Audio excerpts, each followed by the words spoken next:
Good evening, Chair McPhail, Planning Commissioners. My name is Ashley Studholm. I'm with the Occoquan District and representing the Prince William Conservation Alliance, and request my 5 minutes.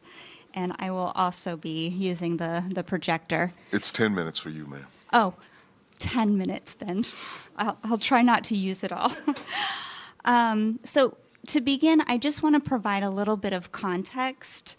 Even though Martin did a really terrific job, I just want to reiterate a couple of those points. So the Occoquan Reservoir Protection Area was created about 2.5 years ago with the update of the comprehensive plan. And that update simultaneously dissolved the urban growth boundary, the rural crescent. And when it did that, the result was that it significantly increased the density within the Occoquan Reservoir watershed, which is already one of the most urbanized drinking water watersheds in the country. Now, there are more urbanized watersheds, of course. They cannot convey drinking water at affordable rates. So we are playing around with this threshold of how much can we build before we break the system. Now, this was done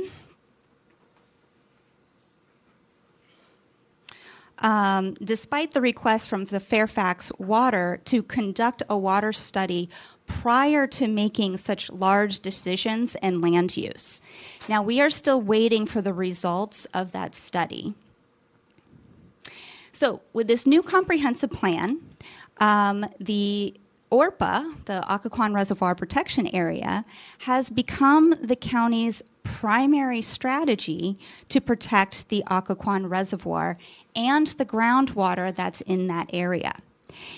It should also be noted, just like Martin said, that they're in the process of doing a groundwater study, but we still do not have the results of that study either. So ORPA, I showed this map earlier, again, follows the hydrologic lines, but it also follows the hydrogeologic lines. And this is important because it means that the lines aren't arbitrary. So I think most of you are probably familiar with the watershed lines because we've talked about that a lot. But here, maybe you haven't seen this map. Okay, so that's the ORPA. So this is the hydrogeologic lines, and it does, so ORPA also follows along those lines. And this is important because this type of soils, they're really susceptible to drought. So as you pave over these areas, that disconnects the ability of the aquifers to recharge.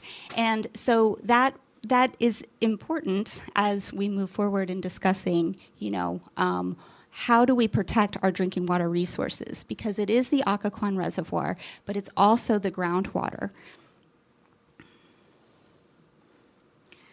So now, just 2.5 years later, after already significantly increasing density in the watershed, here we are with the first request to begin removing land from the ORPA area, which is Hoadly Square. So planning staff has recommended approval, and from their comments, we're prioritizing meeting our affordable housing goals rather than upholding our primary policy to protect an important drinking water source for the region, including all the residents on the eastern end of the county, me included. And so this creates an either-or scenario when I think the whole point of comprehensive planning is that we can actually say yes and. So PWCA recently launched our smart growth vision for Prince William County: reimagine, reinvest, and redevelop. And it largely builds on the frameworks that the comprehensive plan really espouses that it wants to accomplish. And by looking at the county holistically, we can actually account for continued growth by incentivizing redevelopment and infill, especially near transit hubs, while we offer additional housing configurations in the forest belt, which is kind of hard to see on that map, but it's that green area. It's pretty cool. You can actually see it from just the maps provided. So like this green area is the forested belt, and then we have the two suburban urban cores, which are in red, and then the AAOD, the Ag and Arts Overlay, which is the yellow that's kind of around there. And so by looking holistically, we can actually provide for everyone and protect our natural resources. And to the benefit of all residents, which is really important. We can't do everything on one parcel, but we can if we broaden our scope and plan comprehensively.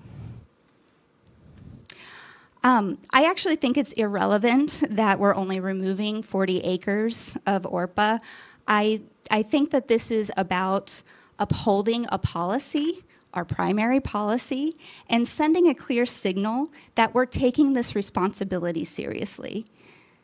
We should be proud that we are stewards of important drinking water sources for residents in the entire region, rather than contributing to a death by 10,000 cuts. So thank you.